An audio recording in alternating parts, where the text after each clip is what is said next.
Hello students, welcome to Table Study. Today I teach you Political Science Chapter 2, the part 1. The chapter name is The End of the Bipolarity of Your Contemporary World Politics. So today I will be starting with the first topic. That is your overview. You can see. But before this, I can explain of this why we are studying bipolarity. What do you mean by bipolarity? Bipolarity means bi matlab two. That is there is a two contemporary in the contemporary world politics जिसमें हम generally बात करते हैं USA और USSR की जो bipolar हो गए थे दो अलग अलग एक्सेस और अलाइज के बीच में जब फाइट हुई थी तो लास्ट में दो कंट्रीज़ ऐसी बची हुई थी जो हमारी बाइपोलारिटी थी जिनकी जो डिफरेंट थॉट्स थे उनकी वजह से ये पूरे का पूरा आइडियोलॉजी डिफरेंस जो चल रहा था जो इनके थॉट्स थे ये डिफरेंट थे सो यहाँ पे जो था एंड कैसे हुआ दो कंट्रियों का मतलब यहाँ पे एक कंट्री बचेगी लास्ट में लेकिन बेसिकली यहाँ पे जो एंड है बाइपोलैरिटी का पोलर एरियाज़ में जो डिफरेंट टू थॉट्स थे यहाँ पे अलग अलग कैसे हो गए ओके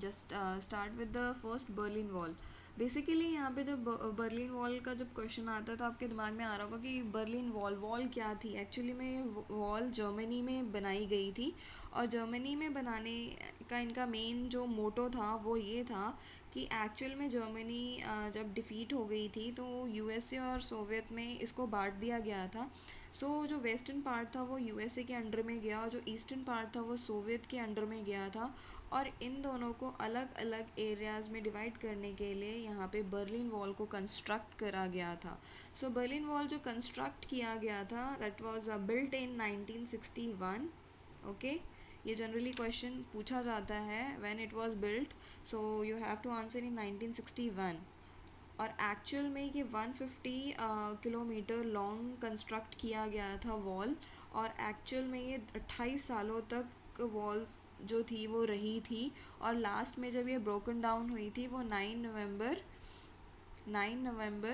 1989 में इसको तोड़ी गई थी जब हमारा एंड हो गया था कोल्ड वॉर का okay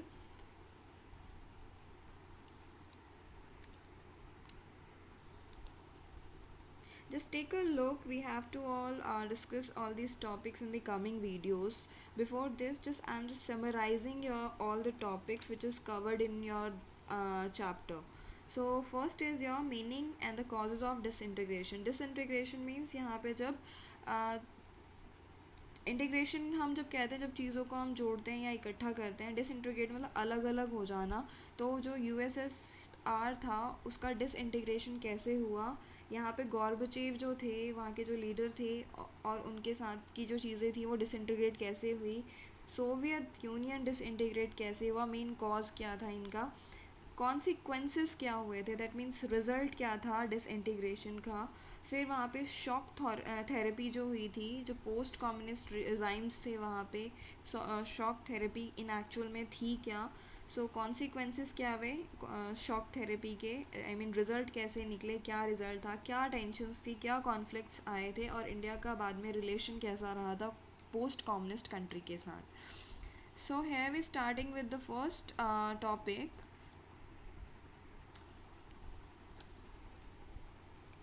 What was the Soviet system in actual में आपके दिमाग में आ रहा होगा कि सोवियत सिस्टम जो था वो इतना ज़्यादा स्ट्रॉन्ग था और टू पावरफुल कंट्री में से एक था ये बना कैसे क्या इसका रीज़न था फर्स्ट है आपका the Union of the Soviet Socialist Republic that is the full form of USSR okay you need to learn the second point is it comes under the after the socialist revolution in the Russian in 1917 और ये कब आया था जब आपका socialist revolution हुआ था Russia में 1917 में थर्ड पॉइंट इज क्या कहते हैं the revolution was inspired by the ideal of socialism as oppose to the capitalism as I told you in my previous video about the brief discussion of the socialism and capitalism for the first viewers I can explain again the socialism is for peoples okay for their peoples farmers yeah basically we can say that उन्हीं के लिए बनाया गया था, communism जो था उनके लिए बनाया गया था. There is a little bit difference between the communism and socialism. I will explain in the coming videos. But when we're talking about the capitalism, there is a full private ownership, okay. और socialism में क्या होती है, government ownership होती है. Third आप next है आपका, this was the biggest attempt in the history to abolish the institution of private property. In actual में ये पहला एक बिगेस्ट अटेम्प्ट था जो प्राइवेट प्रॉपर्टी को अबॉलिश करने के लिए इनिशिएट किया गया था. दैट मीन्स यहाँ पे हम बात कर रहे हैं अगर कम्युनिज्म की या हम यूएसएसआर की, सोवियत की बात कर रहे हैं, तो इन एक्चुअल में वहाँ पे प्राइवेट प्रॉपर्टी का कोई रोल होता नहीं था. ठीक है, सारा जो चीज़ें थी comes under the control of the government. Okay, तो वहाँ पे जो अबॉलिशन करना था किसका, प्राइवेट प्रॉपर्टी का. वहाँ पे किसी की अपनी कोई प्रॉपर्टी नहीं होगी. Try to make a design society based on the principle of equality. As we can say that जब वहाँ पे प्राइवेट प्रॉपर्टी नहीं होगी तो इक्वालिटी समहाउ हो सकती है. ठीक है, तो यहाँ पे जो सोवियत यूनियन था वो ट्राई कर रहा था एक ऐसा डिज़ाइन और एक ऐसा सोसाइटी बनाने का जिसके अंदर प्रिंसिपल ऑफ इक्वालिटी हो, वहाँ पे सब इक्वल हो, वहाँ पे कोई भी डिस्क्रिमिनेशन ना हो between rich and poor, between rich and poor. ठीक है,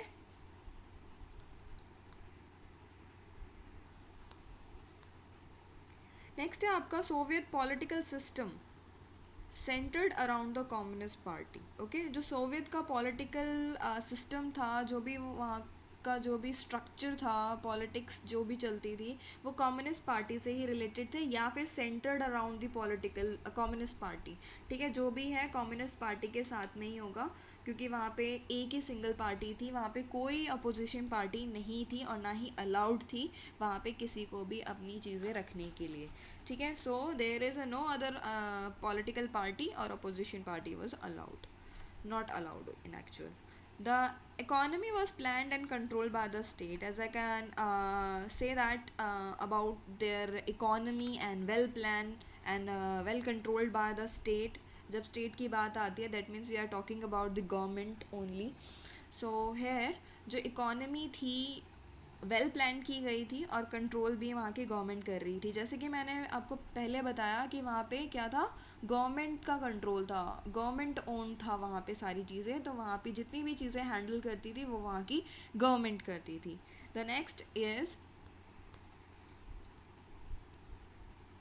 after the Second World War, the East European countries the Soviet army had liberated from fascist force came under the control of the USSR. तो basically जैसे ही second world war जब ख़त्म हुआ तो eastern Europe countries जितनी भी थी, actual में यूएसएसआर ने काफ़ी सारा एरिया कवर्ड कर रखा था. तो इसके अंदर जितनी भी कंट्रीज़ आ रही थी सोवियत आर्मी ने उनके साथ उनको अपने एरिया में इंक्लूड करा. और जो फेसिस फोर्स थे, फेसिस मतलब क्या था यहाँ पे कि जो हिटलर की आइडियोलॉजी थी, that means fascist is a part of ideology या we can say that another ideology which is adopted by the Hitler. So जो भी वहाँ का एरिया था जर्मनी का, ईस्ट यूरोपियन जितनी भी कंट्रीज़ आ रही थी सोवियत के अंडर में, वो सारा कंट्रोल यूएसएसआर ने उसके ऊपर कर लिया था. और उनकी जो इकोनॉमी सिस्टम था, इकोनॉमिक सिस्टम था और पॉलिटिकल सिस्टम था, वो उन्होंने अपने यूएसएसआर के अकॉर्डिंग कर लिया था. ठीक है, और इसी ग्रुप को जो हम कहते थे सेकेंड वर्ल्ड और द सोवियत ब्लॉक, बिकॉज जो ये सारा एरिया था वो किसके अंडर में आ गया था, सोवियत के अंडर में आ गया था. और सोवियत के अंडर में आ गया तो वहाँ पे क्या था, सोशलिज्म था, कम्युनिज्म था, इसीलिए वहाँ के एरिया को सोशलिस्ट ब्लॉक कहा गया था. Now the coming next is the Warsaw Pact. What is Warsaw Pact? I told you in the previous video about the Warsaw Pact is a military alliances held them together, all the military alliances. Or basically what was the main agenda of beside the making Warsaw Pact is to counter attack the NATO.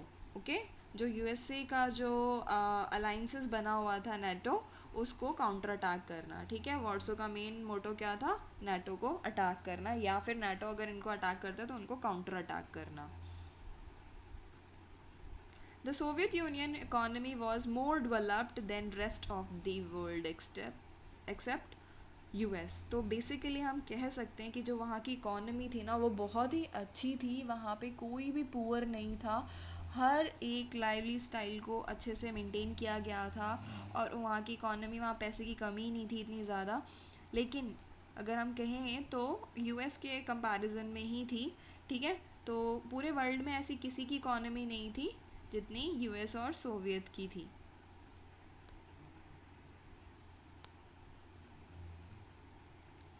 Next point is the complex network of communication. Vast energy resources including oil, iron and steel, machinery production, transport sector, domestic industries that produce pin to ship at the top quality. As we can say that there was a complex network of communication, that means advanced level of network of communication, जो भी उनको announcement करनी होती थी, अपने citizens तक पहुंचानी होती थी चीज़ें, वो इजीली पहुंचा देते थे, उनको ज़्यादा टाइम नहीं लगता था। Just because of, you can see the map of the USSR, there were the vast area which is going to covered by the USSR. तो वहाँ पे जितना बड़ा एरिया, बहुत ही वास्ट एरिया था वो, और वहाँ पे वास्ट एरिया होने के साथ साथ वहाँ पे काफ़ी सारे एनर्जी रिसोर्सेज भी मिलते थे, लाइक आयरन, ऑयल, स्टील वगैरह। और जितना भी मशीनरी प्रोडक्शन होता था, दैट मीन्स मशीनरी प्रोडक्शन जितना भी होता था, और उनको ट्रांसपोर्ट करना, एक जगह से दूसरी जगह ले जाना, वहाँ का ट्रांसपोर्टेशन सिस्टम भी बहुत ज़्यादा ऑसम था। और डोमेस्टिक इंडस्ट्रीज जितना भी प्रोड्यूस करती थी, that means pin to ship, we can say that pin to plane, छोटी से बड़ी चीज़ भी वहाँ पे बहुत आसानी से प्रोड्यूस कर ली जाती थी, और वो भी एक नंबर की टॉप क्वालिटीज़ पे। ओके,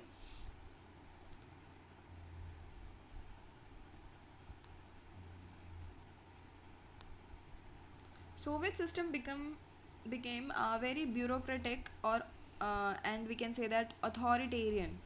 सो अथॉरिटेरियन में आपने देखा होगा, अथॉरिटेरियन जो अब हम बात करते हैं, तानाशाही की बात करने लगते हैं, एक्चुअल में ब्यूरोक्रेट में भी रिजिड हो जाती हैं चीज़ें। So making life very difficult for its citizen. अगर वहाँ पे ब्यूरोक्रेसी थी या अथॉरिटेरियन था, तो वहाँ पे जो डिफ़िकल्टी फेस कर रहे थे सिटीज़न वहाँ के, वो बहुत ज़्यादा टफ था। दैट मीन्स कि अगर वहाँ पे अथॉरिटेरियन है तो लैक ऑफ डेमोक्रेसी ऑब्वियस है, और absence of the freedom of speech, वहाँ पे कोई भी किसी को भी फ्रीडम नहीं थी एक बात करने की, या फिर अपनी चीज़ें एक्सप्रेस करने की through the dissent in the jokes and cartoon. Here we can see in India there is a full freedom of speech of to the peoples. They can express their thoughts in any way. आपने देखा होगा आज तक के channel पे आपने छोटे cartoon देखा होगा, उसमें कार्टून्स के थ्रू कितना ज़्यादा गवर्नमेंट को क्रिटिसाइज़ किया जाता है। That means everyone has a freedom to express their thoughts, what they are thinking. Okay, तो हर चीज़ को एक्सप्रेस करने का जो फ्रीडम मिलता है हमें, वो डेमोक्रेटिक कंट्रीज़ में ही मिलता है, ना कि अथॉरिटेरियन कंट्रीज़ में। नेक्स्ट जो पॉइंट था यहाँ पे, बहुत अच्छा पॉइंट है ये, कि वहाँ की गवर्नमेंट जो थी वो minimum standard of living maintain करती थी। That means they are maintaining their minimum standard of living, this is your minimum. Okay, so minimum standard of living में हम कह सकते हैं, we can say that they take care of their education system, we can say their education system and their health system, that means all the health facility given by the government, child care also, housing facility given by the government, other welfare schemes were given by the government. So all this, beside this, all these government जितनी भी थी वहाँ पे, the government subsidize basic necessities, okay, including all these factors. Okay, we can say that there was a dominant form of ownership, there was no unemployment, but we can say that the state ownership, that means full-fledged controlling by the government, that means full-fledged role of government in actual. Okay, dominant form of ownership भी we can say, because यहाँ पे जो भी dominant form होता था ownership का, that means control by the Soviet. अब यहाँ पे सोवियत सिस्टम में जो मैंने बात कही थी कम्युनिज़्म की, कम्युनिज़्म में क्या था, जितने भी प्रोडक्टिव एसेट्स थे plus land, that means land क्या हमारा प्रोडक्टिव एसेट का जो फर्स्ट कह सकते हैं फर्स्ट लिंक है, जिसमें हमारा ये कि लैंड है, लैंड में जितने भी प्रोडक्टिव एसेट्स, दैट मीन्स जितनी भी प्रोडक्शन होगी, that is controlled by the government. ठीक है, यहाँ पे ऐसा नहीं था कि जितने भी प्राइवेट ऑनरशिप में क्या होता था, जिसके अपने अपने लैंड होते थे, वो अपने अपने लैंड पे जितने भी प्रोडक्शन उगाते थे वो उनके अपने होते थे, लेकिन यहाँ पे क्या है, लैंड भी गवर्नमेंट का है, और जो भी प्रोडक्टिव एसेट आएगा, दैट मीन्स जो भी प्रोडक्शन वहाँ की आएगी वो किसकी होगी, गवर्नमेंट की होगी। फिर गवर्नमेंट डिसाइड करेगा कि कितने लोगों में बांटना है, किन लोगों ने उस पर काम किया था, क्या काम किया था, कितना शेयर आएगा, सारा का सारा उन लोगों में डिस्ट्रीब्यूट कर दिया जाएगा by the government. One party rule, that means वहाँ पे वन पार्टी रूल था, कम्युनिस्ट पार्टी ही थी, there were the no opposition party. अगर अपोजिशन पार्टी होती तो ऑब्वियसली कोई एक सेलेक्ट की जाती, लेकिन वहाँ पे क्या था, अथॉरिटेरियन सिस्टम था, तो that means there were a single party. अब सिंगल पार्टी थी, they were not unaccountability, there were no transparency between the government, क्या गवर्नमेंट कर रही है, क्या लोगों के लिए सोच रही है, क्या करना चाहती है, what's the next step of the government, वहाँ पे कोई किसी को कुछ नहीं बताता था, अकाउंटेबिलिटी थी।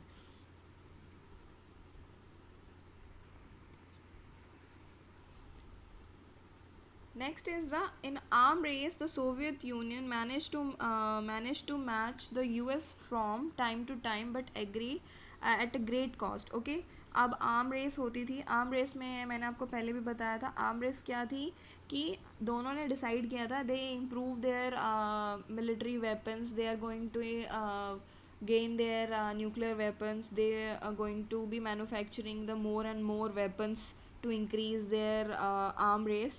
तो जितने भी उनके आर्म रेस होते थे वो किससे मैच करने की कोशिश करता था, यूएसए के साथ टाइम टू टाइम, और जिसके अंदर उसको काफ़ी खर्चा करना पड़ता था। The Soviet lagged behind the western technology infrastructure like transport power.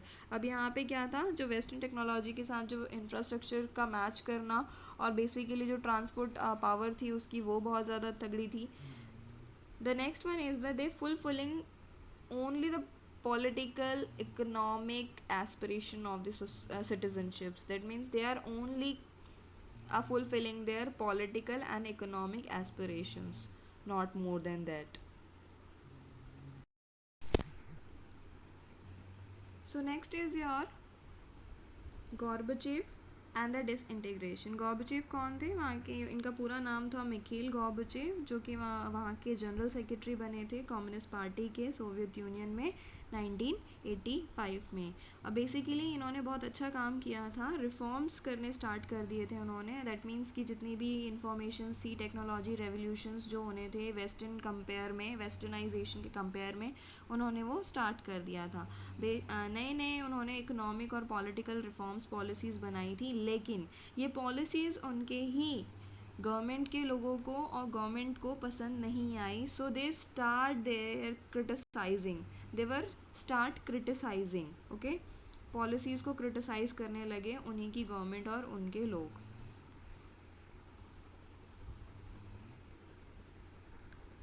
A coop took place in 1991, और तभी एक तख्ता पलट होता है क्या, कि जितने भी कम्युनिस्ट पार्टी हार्ड लाइनर्स थे, दैट मीन्स जितने भी कट्टर कम्युनिस्ट थे, उन्होंने ये चीज़ें चेंज कर दी 1991 में ही, बिकॉज पीपल्स जो वहाँ के थे उनको ज़्यादा से ज़्यादा जो उनका ओल्ड स्टाइल था रूल ऑफ कम्युनिस्ट पार्टी और पसंद नहीं आ रहा था, और उनको फ्रीडम चाहिए थी, इसलिए उन लोगों को ये चीज़ें पसंद नहीं आ रही थी।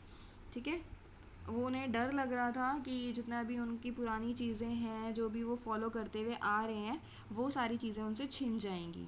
ठीक है, सो यहाँ पे जो तीन चीज़ें हुई थी, तीन कंट्रीज़ में ही हुआ था, रशिया, यूक्रेन, बेलारूस में, जो तीन मेजर रिपब्लिक यूएसएसआर की थी, रिपब्लिक ऑफ यूएसएसआर की थी, उनको डिक्लेयर कर दिया था 1991 में that Soviet Union was disintegrated. So यहाँ पे एट लास्टली जो कैपिटलिज्म और डेमोक्रेसी को अडॉप्ट कर लिया गया, और एट दिस बेसिस जो पोस्ट सोवियत रिपब्लिक्स कहलाने लगी थी। So I hope you like this video, and if you any queries, just mention in the comment section. If you want to watch another class videos like 11th class political science videos. So just subscribe our channel Table Study, then you are be able to watch our videos. So till then, take care. Thank you.